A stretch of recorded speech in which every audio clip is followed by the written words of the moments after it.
Hello, हाय, नमस्कार मंडळी.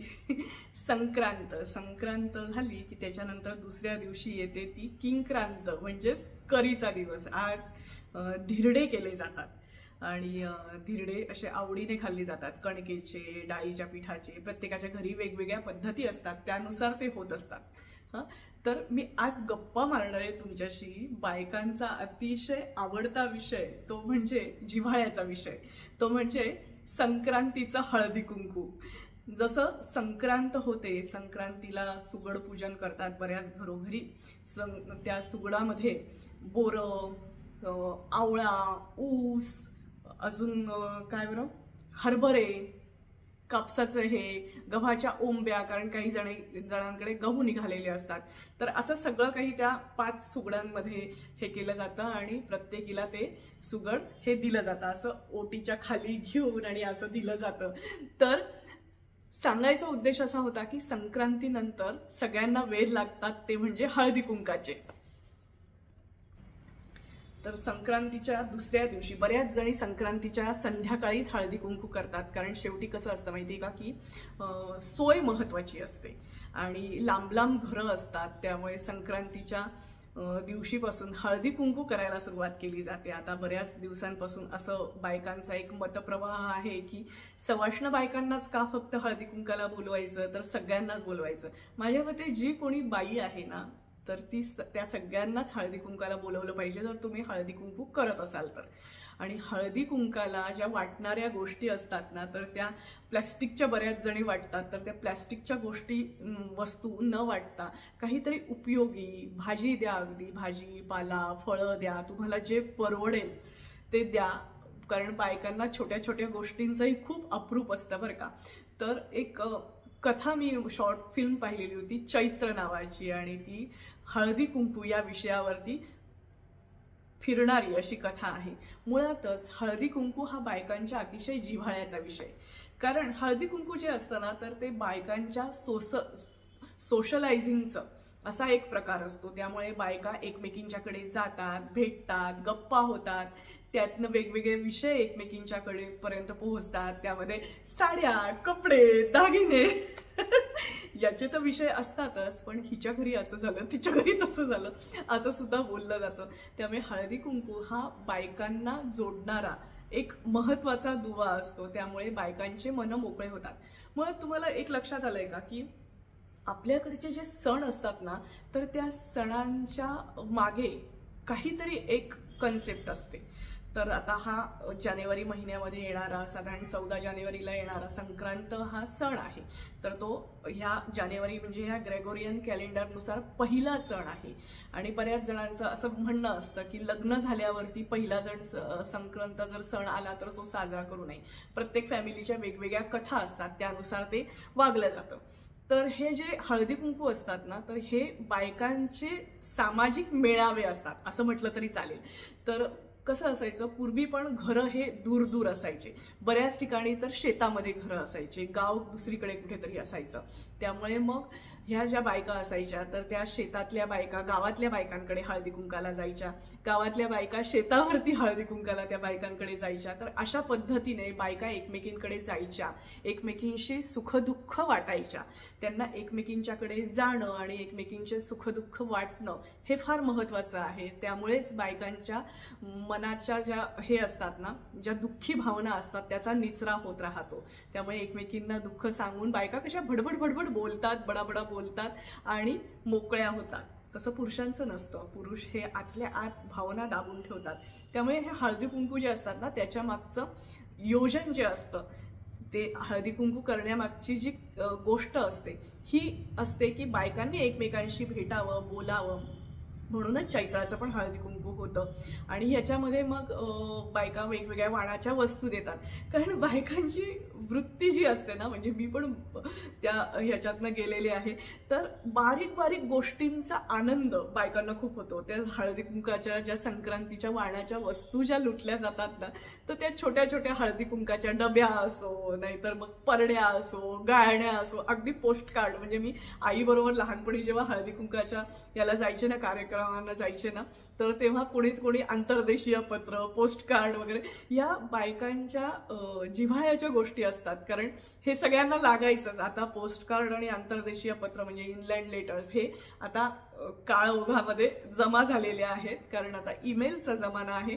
पण त्या ज्या गोष्टी आहेत ना त्या मी अनुभवलेल्या आहेत. आई जेव्हा हळदी कुंकू करायची तर ती कधीतरी मेथीच्या जुड्याच वाट, कधीतरी आमच्या शेतामधल्या मेथीच्या जुड्या वाट, किंवा मग कधीतरी लाल भोपळा जो असतो म्हणजे ज्याला आमच्याकडे डांगर म्हणतात, तुम्ही सगळेजण काशी फळ, गंगा फळ, डांगर म्हणून ओळखत असाल, तर त्याच्या फोडी वाट. त्यामुळे मग बायका खुश होऊन जायच्या की आज संध्याकाळची भाजीची सोय झाली. तर अशा खूप छोट्या छोट्या गोष्टी असतात. आणि मग खूप वेगळं काहीतरी कोणीतरी दिलं तर मग ते सुद्धा एक अप्रूप असायचं. मग एकमेकींना सांगितलं जायचं की यांच्याकडे हळदी कुंकाला आज मला हे मिळालं बरं का. मग कोणीतरी बटवे वाटायचं, कोणीतरी स्वतः क्रोशाने विटलेले बटवे वाटायचं. मला आठवतं एक आजी होत्या, तर त्यांनी त्यांच्या मुलीकडच्या हळदी कुंकाला सगळ्यांना क्रोशाने हाताने विणलेले बटवे वाटलेले होते. तर असं युनिक काहीतरी असं चालायचं. प्रत्येक जण काहीतरी आपलं एक क्रिएटिव्हिटी दाखवायचं.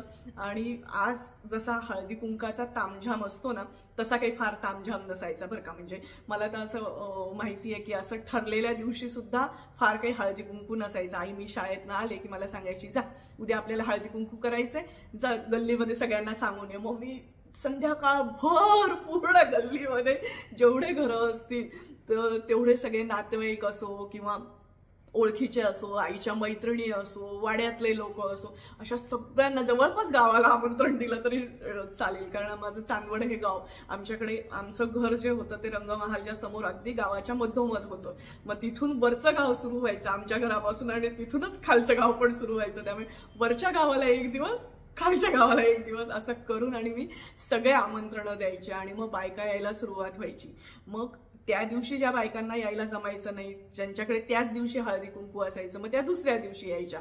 मग आई दुसऱ्या दिवशी गेलेली असली समजा हळदी कुंकाला कुठे, तर आई मला सांगायची की हळदी कुंकाच्या ह्या वस्तू काढून ठेवलेल्या आहेत तर तू ते हळदी कुंकू देऊन टाक. मग एक तिळगुळ किंवा हलवा असायचा, हळदी कुंकू असायचं. तेव्हा एक ते गुलाबदाणी वगैरे पण असायचं भाव, ते गुलाब पाणी असं अत्तर शिंपडणं, हाताला ते अत्तर लावणं, असं एक मस्त मस्त हे असायचं. पण खूप काही आता सगळेजण जशी सजावट करतात, जशा मोठ्या मोठ्या रांगोळ्या काढतात, पितळी एवढ्या मोठ्या मोठ्या समया असतात, मोठे मोठे गंगाळे असतात, तसं काही माझ्या लहानपणी नसायचं. कारण सगळेच मध्यमवर्गीय घरं होते, त्यामुळे ते सगळं जे असायचं ना ते एकदम मस्त असं बाळबोध प्रकारातलं असायचं. या सगळ्याचा उद्देश जो असायचा ना तो बायकांचं एकमेकींशी भेट व्हावी.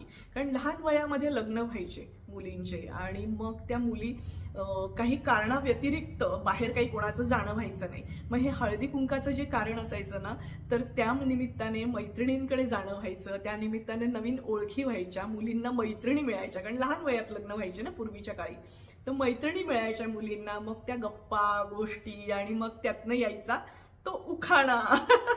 हळदी कुंकू म्हटलं की हमखास उखाण्याचा आग्रह होणारच. तर नवऱ्याचं नाव घेणं हे इतकं काही आता जसं मिनल अद्वैत असं मी जे म्हणते तसं काही म्हटलं जायचं नाही. नवऱ्याचं नाव घेणं हे काही मान्य नसायचं. मोठ्या लोकांच्या समोर तर अजिबातच नवऱ्यांना नावाने हाक मारायची सोय नसायची. तर त्यामुळे उखाण्यातनं नवऱ्याचं नाव घेतलं जायचं. चला तर मग आज हळदी कुंकाच्या निमित्ताने आज तुमच्या सगळ्यांच्यासाठी एक उखाणा.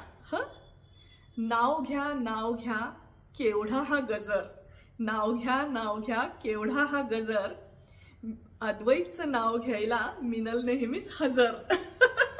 असं एक साधं सोपं नाव घेतलं मी.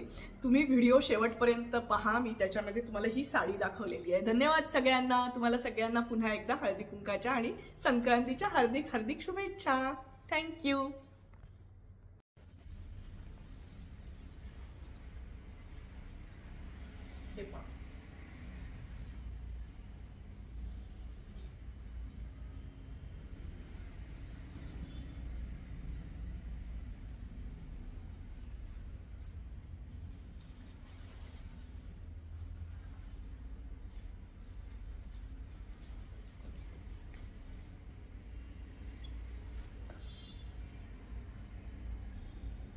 हे माझं गळ्यातलं आहे पुतळ्याची माळ. त्याच्यावरती म्हणजे याच्यामध्ये पोवळे आहेत, मोती आणि पोवळे, म्हणून त्याच्यावरती या बांगड्या केल्या आहेत. तसेच कानातले आहेत आणि छोटं रोजचं मंगळसूत्र. आणि हे बघा ही साडी, ही काळी नारायणपेठ साडी आहे. नारायणपेठ पण ही कॉटन सिल्क प्रकारातली आहे. आणि ह्याला असा टोपटेनी पदर जो म्हणतात ना तसा आहे. त्याच्यावर मॅचिंग हे ब्लाऊज आणि ब्लाऊजचं डिझाईन पाठीला. आमच्याकडे मागे ती चंद्रकला होती ना, तिच्या बहिणीने हे ब्लाऊज मला शिवून दिलेलं आहे. तर संक्रांतीला काळ्या साड्यांचं महत्व असतं ना, म्हणून आज ही काळी साडी. कशी वाटते? थँक्यू सगळ्यांना.